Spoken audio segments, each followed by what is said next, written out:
Welcome to Two Hotties and a Naughty, a podcast about life's little victories, hotties, and constant disappointments, naughties.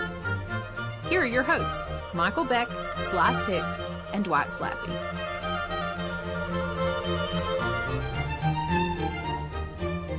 Hello, everybody, and welcome to Two Hotties and a Naughty. I'm Slice Hicks. I'm Dwight Slappe. I'm Michael Beck. All right, everybody. It's no secret if you're watching us on the socials, YouTube. If you're not, you should be. But for the past month or so, I've been rocking this stash look, a mustache, if you will. Now, it wasn't necessarily my choice to do this. I was in a theatrical production of Much Ado About Nothing, like most productions are. But I was told to shave into... I mean, it could have been like a radio version. I've done radio readings of Shakespeare before, but this time it was in person. And I was told shave down to a stash because this was set in like World War I Italy. And I said, okay, I was hesitant to do so. I was afraid I wasn't going to be able to pull this off. I had to wear a mustache in a production before, and I wasn't very confident with it. Not a big fan of having a bare chin down here. I like to have a little more stubble. I'd still rock some stubble, but you got to keep some, Autumn tells me. But yeah, I'm enjoying it, guys. I'm enjoying it. Slice, can I ask a question? Yep. You said the play was set in the Deuce or the Great War. Which one was it? World War I. Yes. World War I. Yes. Beck, you're a historian. If you would see a play set in World War I, and one of the characters wasn't wearing a mustache, would you have stormed out of the theater? Oh, yes, 100%. Okay. Yeah, absolutely, yeah. Okay. No, I might have, I might have thrown something at the actors on stage. Tomatoes, I assume. I always go to the theater with a big bushel of rotten fruits and vegetables. Yes, so I can throw them only when historical inaccuracies come up, though. That's okay. Good. I was just. I didn't want to think that the director was being exceptionally precious for some reason and demand you have a mustache, even though it caused strife in your marriage. But please go ahead, Slice. Continue. Oh, well, this was hair and makeup, the hair and makeup division. They're the ones who made this choice for me. So, but no, I'm happy they did. Well, they always are. Always big are. Theatrical hair and makeup really had Slice's number. They did, and especially all the money I was getting paid to be in this university production of Much Ado About Nothing. With that on the line, I could not say no. So, but long story short, I'm happy they did this because I'm liking it. I'm digging it, and I think I'm pulling it off okay. It's been some trial and error, discovering some product, if you will. But that brings me to our first topic, our first hottie of the week. Who is your hottiest mustachioed man? Now, I'm going to exclude myself from this because it wouldn't be fair. But... I got to scramble. I got to find somebody else. You got a little bit. I'm going to kill some, I'll draw this one out a little bit because there's a lot to talk about with this particular guy. And I'm concerned. Does it need to be a mustachioed man from World War I? Because I have one. Well, no, I'm going to go broader. I'm not going to limit it like that. Through any period of time, maybe even the future. But for me, wait a minute. Beck, was it Hitler? Fought in World War I. Now, I can't remember if he had a mustache in World War I or not. Okay. But no, it would have been George Clemenceau, who was the premier of France, who had a big walrus mustache. Okay. All right. We can continue. It also wasn't Hitler. It's not Hitler, but my choice is going to be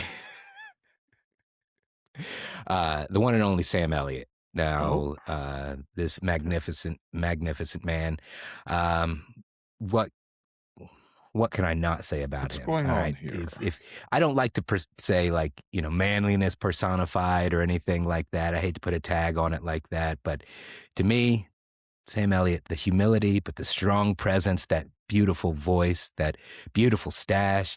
Oh man, here, let me just bring up some pictures here. I got to share these throughout the time here. Let's see. Where are we at? Okay. wait. Listen, this Here we go. podcast has everything. Wait for these visuals. Yep. These are going to be great. If you're listening, God damn, that's a good one. From the hit movie Mask. Oh, who's that? Cher on the back? How cool is that? He's got Cher riding on a motorcycle with him. What a man's man right there. Gar, that was his character. That's a cool name too. Gar.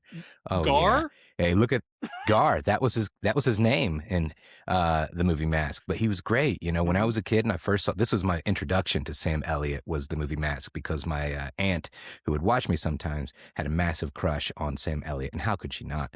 But as you see here, Gar, he was the father figure of the main character, Rocky Dennis, and he was a great guy. You know, would always give Rocky rides places, fostered Rocky's love for motorcycles. And I was like, man, I didn't have a dad in my life. So I was like, man, I wish I had a Gar.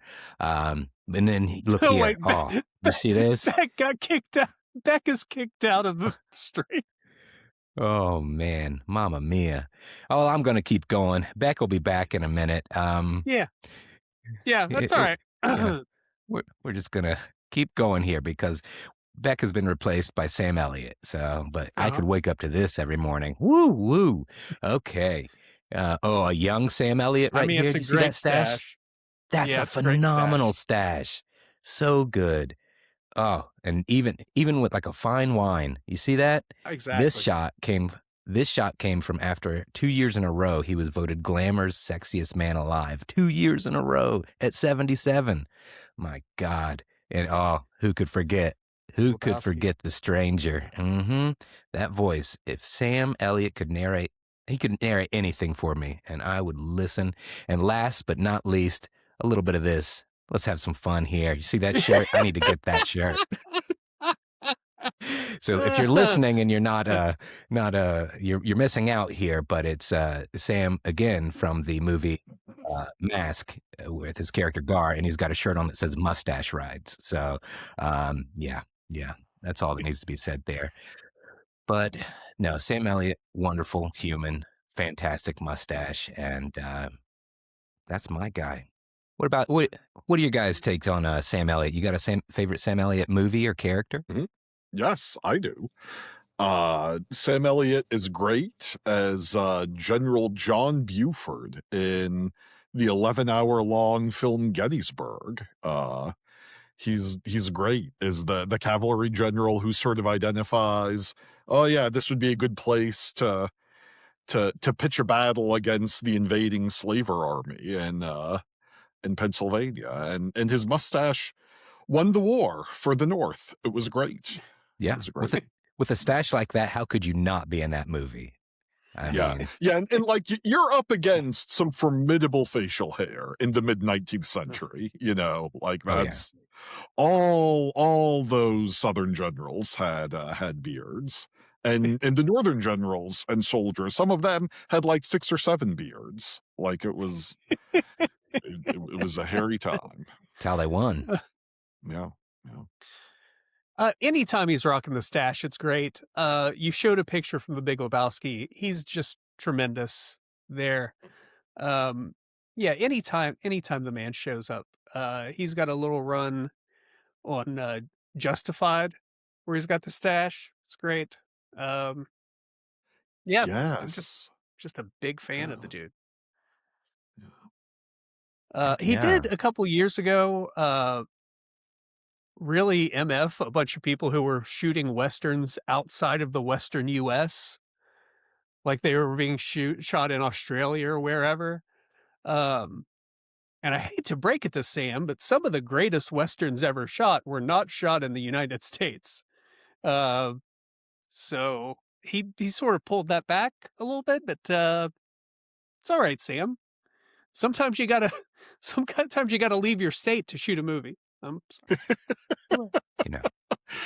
Yeah. Am I inventing this? Did Sam Elliott do some kind of show with Ashton Kutcher? Maybe a TV show? Yeah. I've never seen this show, but I remember it looked terrible. Yeah. It went on for a while, and then I think it was canceled when Ashton and Mila Kunis decided to back the guy from that 70s show who was convicted of rape. No, I think that guy what happened. That guy was on the show. Oh, he was on the show too? Yes, the guy was. They were brothers. Ashton Kutcher and Danny Masterson, I believe, were brothers on the show.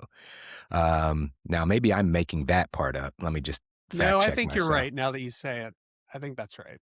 Yeah. So, but hey, Sam Elliott could not help who he was cast with on there. He was just Sam Elliott got to eat. Yeah, exactly. And they were like, "Oh, it's about it's a ranch and a dad and his two sons." Well, I mean, I got this part in my back pocket. I don't even need to try for this. But see, if they had the foresight to set the show during World War I, they could have just had Gross Guy, be killed on the Western Front. There you go. Problem solved. There's still time. Oh, wow. We got a war going on right now. Let's ship him out. Yeah, it would be nice if that guy died in trench warfare. That would be. What about you, Dwight? Who's your hottiest mustachioed man? Well, it was a flip of the coin for me, and you sort of made my decision because you went with a guy I would say has a Western motif. Mm-hmm. And my runner-up was going to be Kurt Russell from Tombstone specifically. Okay. It's a great mustache. Both of my choices were guys that have mustaches that I absolutely cannot pull off. So it's something to dream about. So if I could share my screen now, I will, of course. Raleigh fingers. Let's see. How does this work? How can I pull over?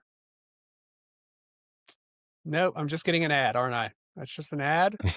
I cannot tell you how happy it makes me when someone who's not me has a technical difficulty on the show. How dare you? Oh, yes. There it is. This is what I'm talking about. The mutton chop into a mustache with absolutely no chin hair. Yeah. Is bald as a baby's bottom. It's the ultimate. You were talking about manliness earlier. Yeah. I mean, this guy. Oh, this guy is the manliest dude that ever lived. Look at him.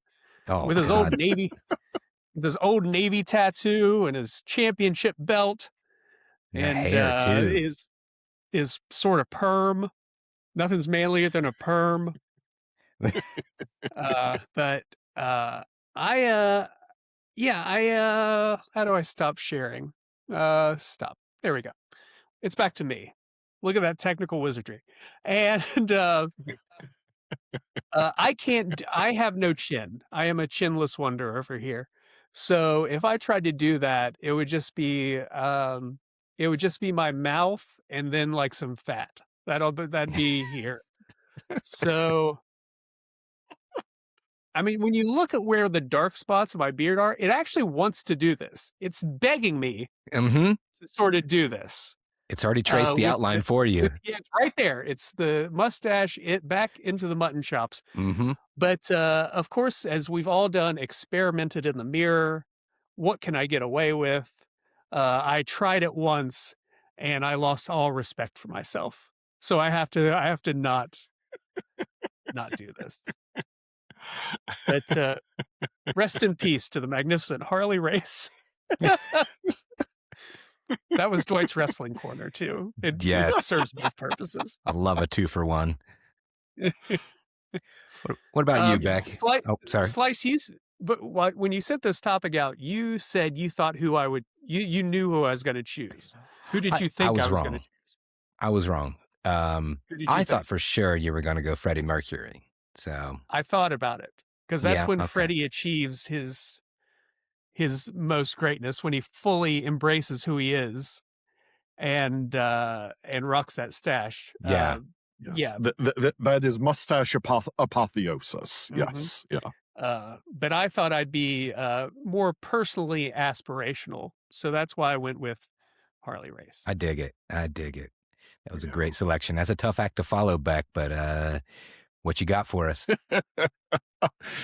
When you say tough act to follow, I hope you mean the technical wizardry we saw from Dwight, because now I'm going to share my guy. Let's see. Oh, Jesus, I didn't know there'd be so many options here. You got to close all your porn tabs first. Oh, Mama there Mia. Am I sharing him? Yep. Oh, Blue Bloods himself. I'm glad you picked Blue Bloods.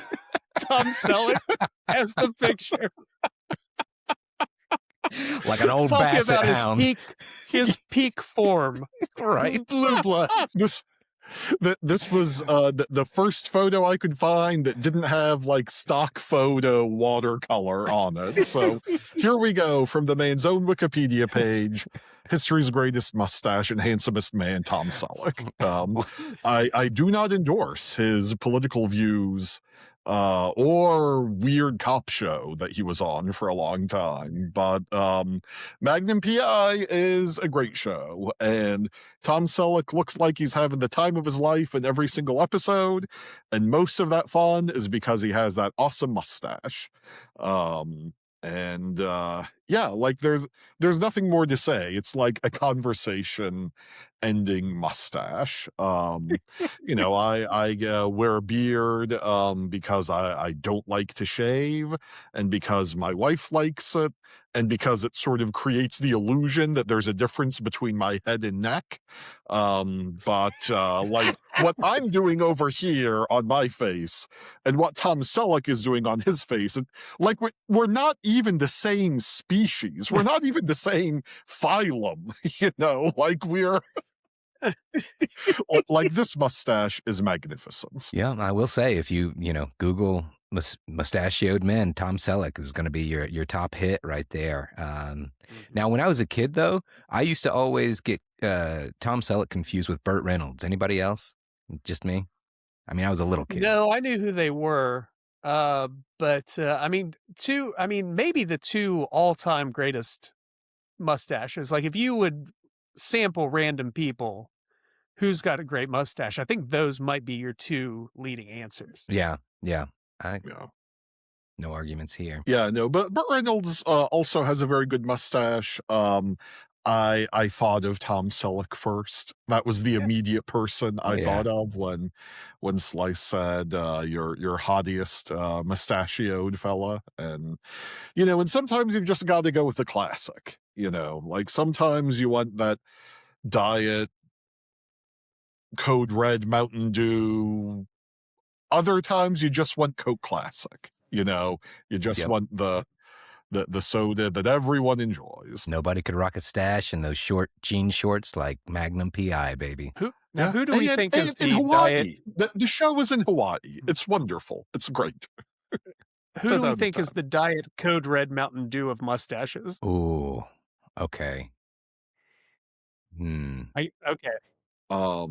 Did you guys see those pictures that came out last year of an 80-year-old Vince McMahon trying to grow a mustache? Oh, yeah. Yeah, I did see that. That was bizarre. I think that's it. Yeah.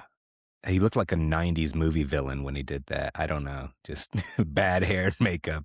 Yep. When Timothée Chalamet or Johnny Depp grow a mustache, they both really look like someone who would be selling drugs at a concert.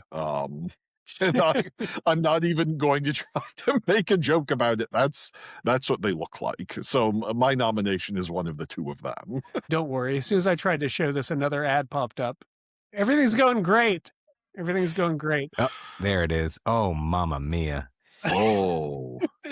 Yeah. He looks like Howard Hughes if Howard Hughes had, gone out in public in later life, and also had just injected himself full of whatever it is that Vince McMahon is injecting himself full of. Pure manhood.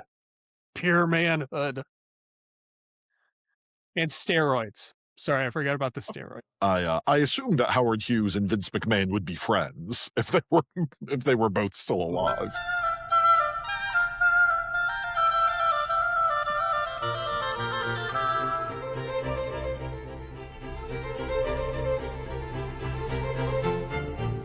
All right, friends.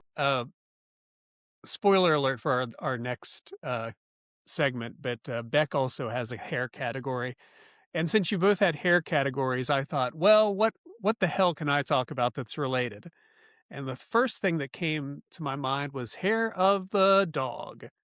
So I'm curious, what is your best hangover? What is your hottiest hangover cure? And you guys know me. I'm a former professional drinker. I was on the circuit for a while. Uh, and I came up with a way where I never, ever got hangovers, which is I would drink enough to when I would wake up, I was still a little drunk, just a little drunk to take me into the rest of the day. Enough drunk to get me through work. And then once 5 o'clock hit, we could start drinking again. And that worked for me for many years. And what would also help is like to take 3 Advil right before you went to bed. And I did that every night for years and years and years. And don't do it because it will cause severe kidney damage on top of the drinking. Don't do that. But if you don't want a hangover, do it. Do it. I'm saying do it. You have to make a choice. Weighing my options. Do you want your kidneys to function when you're 60, or do you want to feel great tomorrow? These are the two choices that you have. Live for the now, I say. Tomorrow is not promised. Right? When that nuke goes off, which inevitably it will, I could be like, man, and here I was worrying about making it to 60. Or I could feel great. I just feel great whenever that big wave of radioactive heat goes over me. Can I say forever I didn't realize what I was doing? Like I never got hangovers, but I would wake up in a great mood and a little bubbly. I would be, oh, okay, let's do this. Let's get it. And only in retrospect do I realize, oh, Dwight, you're still drunk. You were still drunk when you woke up in the morning. You hopped in that car and hit that kid. I didn't do that. I missed the kid. It was close, but I missed the kid. The kid hit him, okay? The kid ran right into my car, wasn't paying attention. I was asleep at the light. And nobody liked those 4 old men, so don't even have to worry about them. I don't talk about them like they're people, Beck. They don't. They're in a better place now, thanks to Dwight. They're just notches on my bumper. That's all they are.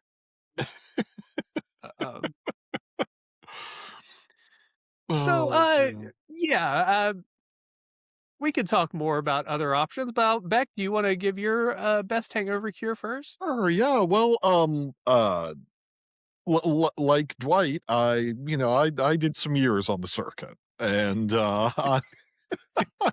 I also don't drink anymore, and really enjoy not being hungover a lot, because I used to be hungover a lot. And what always, well, not what worked for me was, okay, no, and we have to go all the way back to the beginning.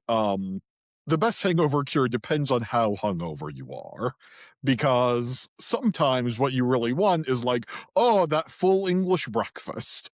But you don't always have the wherewithal to conjure a breakfast like that if you are cripplingly hungover enough. But the essence of that full English breakfast are eggs, really. Eggs, some water, some buttery toast. Those together do a lot of good work. You can get your electrolytes, you get the stuff that holds your brain together from the egg chemical. I don't know what that is exactly, but that's science. That's what it is. Yeah. I mean, this is a leading health and science program. I think our listeners come to us for this sort of information. But yeah, if you're able to do so, getting to a biscuit place, Tudor's in particular. Tudor's is at the apex of hangover cures. Get yourself a nice biscuit sandwich with really whatever you're going to get on the menu at Tudor's is fine. We all have our strong opinions about what the best biscuit is. Any of them are going to work. I recommend one with some egg in it. But hey, buddy, narrow it down. eggs- You're really casting a wide net here, and you're stepping into my yard where I was going to go with this. But now you started English breakfast, and now you're getting into Tudor. So now I got to go back to the drawing board. God dang it! I'm sorry, Slice. Everybody knows in this area that Tudor's is going to be like step one. We're talking about Yeah. we're talking about guiding get it. people through like the worst hangovers. Sometimes, I mean, Okay, it's not okay. just Tudor's. Sorry, Beck. Right. Yeah. Sorry. And I should say, you're right. I should have been more focused. But this is such an important topic, and we all have so much experience and knowledge here. We need to get this out to the listener, and critically, the young people. The young people need to know what's going on with their bodies when they're having a hangover, and that That's it's true. fine and normal. And they don't need to be ashamed. Maybe they should be ashamed a little bit, depending on what's happened. But Well, young people don't really drink. they So don't. That's true. Yeah, the young people if don't this drink isn't anymore. if this isn't helping you, young people, if there are other things going on with your body and you need answers, you just send us an email, and we'll guide you through whatever you're going through. You know what I mean. Let us know what's going on with those bodies. Hey, Two hey, Hotties young and a people. Naughty, the mustache show that asks young people what's wrong with their bodies. I didn't say what's wrong. Very cool and normal. I said what's going on with that body. We What's going mean on with it? above 20 young people, at least over 20. Yes, I of just want to course. put a disclaimer out there, please. Hey, we're concerned for your welfare. Guys, I got to go. Chris Hansen just came into my house. I don't know what's going on up there. Okay. Yeah. All right, Slice. Have you had time to pivot? Yeah, I'm trying here, Beck. I'm sorry I snapped. It's just that my number one choice was going to be Tudor's, and then my number two was blood pudding and beans, and you went into both of those. And oh my God, I took both. And Slice, I understand why you snapped at me. You're horribly hungover. Exactly. This is true. Unlike you guys who are quitters, I'm still on the circuit, guys. I'm the Tom Brady of this shit. You want me to retire, but I just can't quit the game for the love of the game. They want him to retire, but he can't spend that much time with his family, so he stays out there working hard. We're talking about how to cure a hangover, not magnify it. Family, jeez. There's a reason I drink. I stay on the circuit. Decide, are you going to start looks maxing and getting weird plastic surgery, or are you going to grow an awesome mustache? And you made the right choice, unlike your colleague Tom Brady. Right, grow a mustache, keep crushing beers, and feel great. So my go-to is, of course, a thundering herd from Tudor's and a tall black coffee. But when I was not living in West Virginia for about 20 years, I would also pivot to the steak, egg, and cheese bagel at McDonald's, much more widely accessible. Actually, I take that back because you can get it on a McMuffin. So I do recommend it on the McMuffin rather than the bagel. The bagel's good too, don't get me wrong, but it's a little too hearty sometimes on my little hangover tummy. So, but I would get that, and I'd get a large black iced coffee. That was a good one. Liquid IV has come along and really changed the game, if you ask me, because, I would go Gatorade back in the day, like a tried and true classic. But these liquid IVs they got nowadays, man, whoo, shake one of those bad boys in your tumbler, drink that, and I'm good to go. Now, let me ask both of you this, because when I lived in downtown Huntington, surrounded by bars, I knew a lot of like great drinkers, people that drank, drank to pay the bills, as they say, and they would keep. That's right. They would keep Pedialyte in their refrigerator. Now, this is never a thing that I thought this was beneath me as a drinker. I was like, I'm not going to the baby aisle at the store to buy Pedialyte. Has anybody else gone down the Pedialyte path? Like you, I've seen it there, and I have been tempted because I'm like, man, I know that anytime, like, when the boys were younger and they would get dehydrated, have like a stomach bug, doctor would be like, oh, give them Pedialyte, and they bounce right back. And believe me, I did get tempted a time or two, but no, I feel like that's kind of like the juicing or deflated football of drinking, and it just really it tarnishes the game. Yeah, no, I learned to drink the way that people drank in the 1950s, 60s, and 70s in Fairborn, Ohio, and you don't have any of that bullshit. Probably, now that I think about it, probably my most right-wing toxic masculinity coded belief is like drinking is grown-up serious business for men and women, but for men. And like, if you're having to use tricks or play games to encourage yourself to drink more, or drink little baby powders or juices, what the fuck are we doing here, people? What is... Come on. You drink that drink.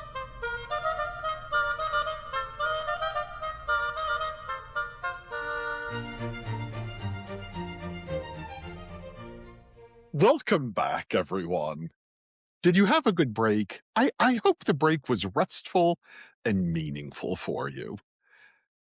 Now, what is your naughtiest hair choice? Boys, what's the facial hair or head hair, or I suppose body hair, choice that you have made that you've just been disappointed, disgusted? There we go. Woo. There it is. Yeah.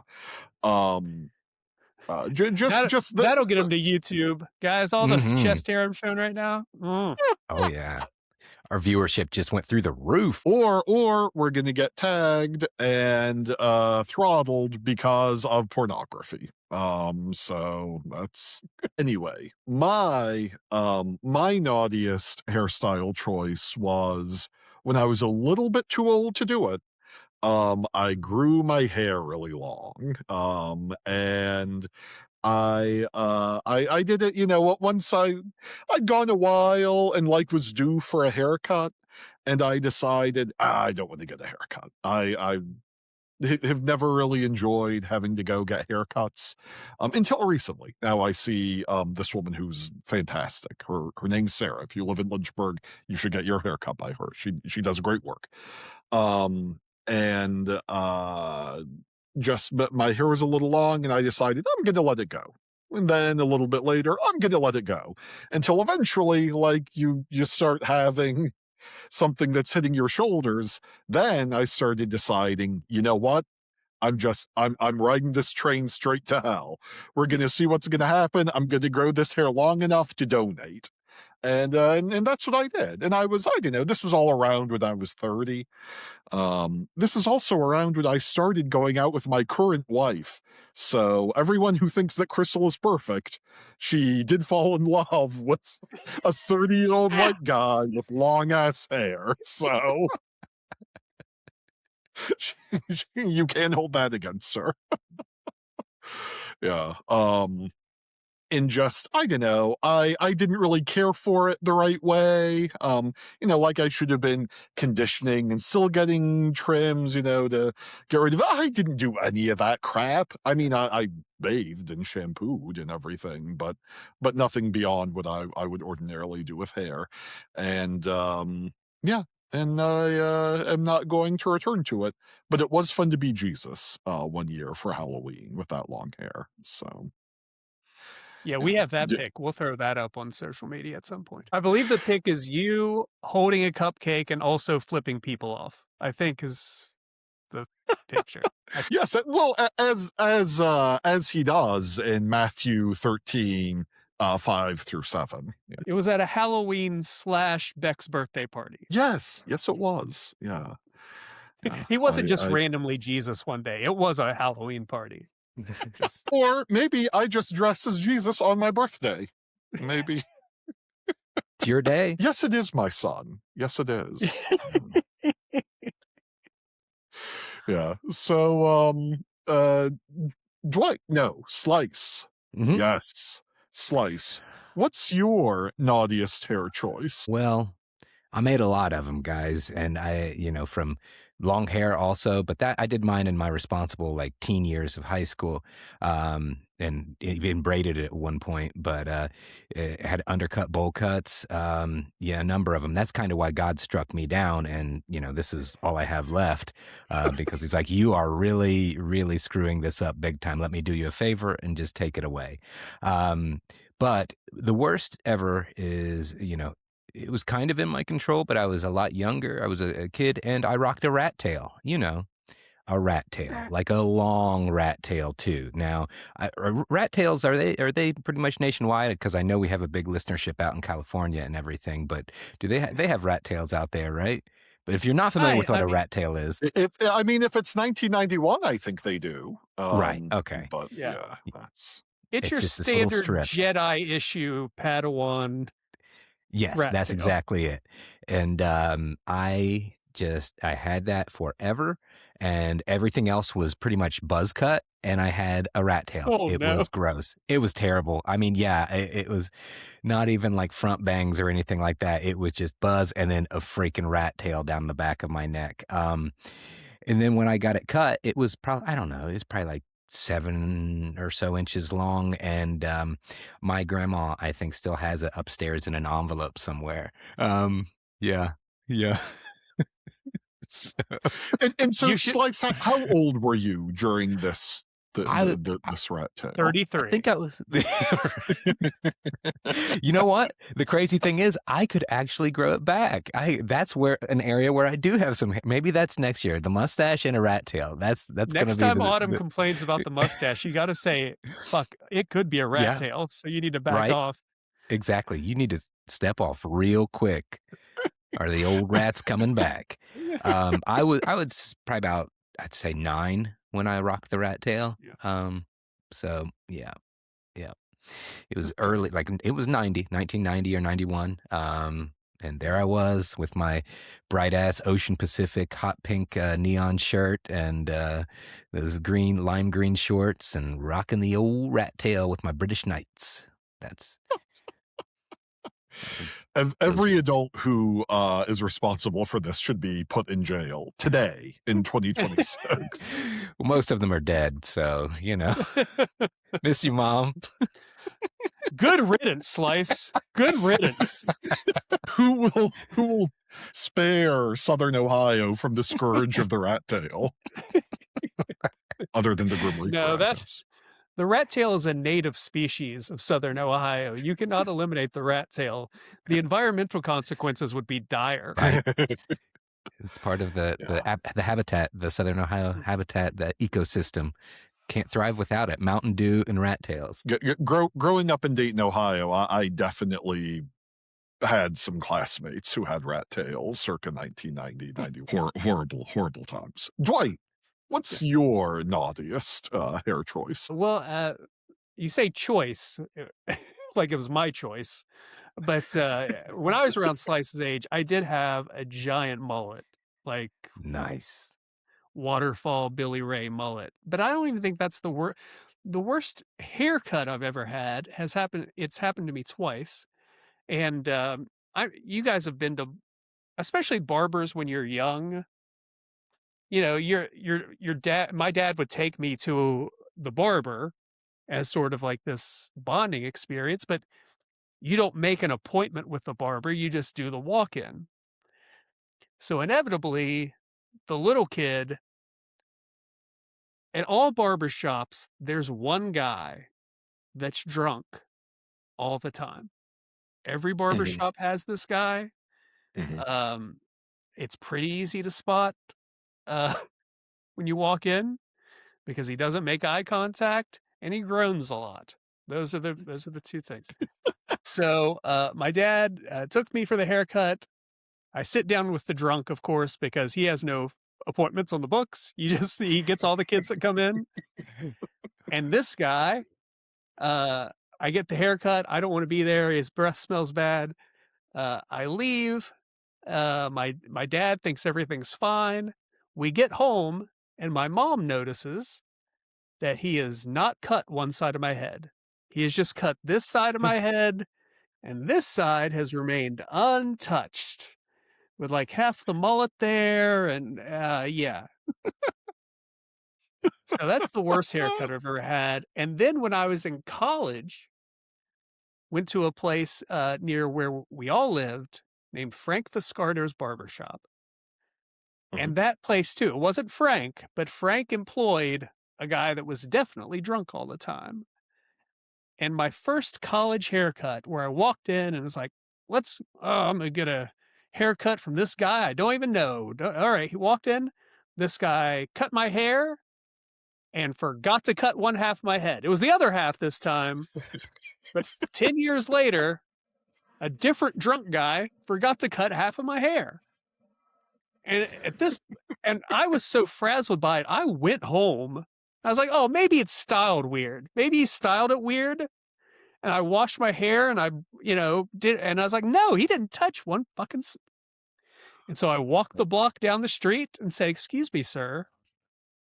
And at this point, that guy was gone. He was just gone. And later we found out he would just go to the parking lot and drink for his lunch break. But Frank, bless his heart, finished my haircut for free. I say for free. I did pay for the haircut. So he finished the job. My theory is this was actually the same barber who cut your hair when you were a child. And he was trying to set the record, the Guinness record for the longest haircut, because he did the first half and then he finished the second half all those years later. And then he left because he had to go celebrate. He had to go report it to the people at Guinness.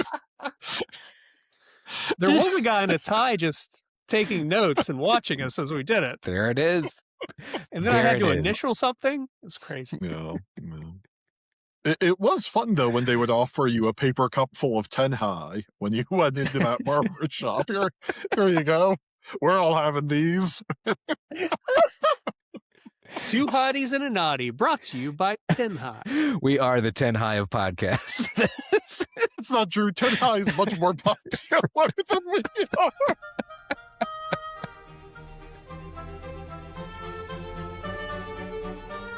That's it for our show. You can find us on TikTok, YouTube, Instagram, or wherever you get your favorite podcasts. We hope you have a great week. Thanks for listening. We love you. Thank you for listening. This has been Two Hotties and a Naughty, a podcast about life's little victories and constant disappointments, as hosted by Michael Beck, Hicks, and Dwight Slappe. Editing and production by Michael Sullivan. Our theme is Handel's Entrance of the Queen of Sheba for two oboes, strings, and Continuo allegro, as performed by the Advent Chamber Orchestra. Crystal Howe speaking.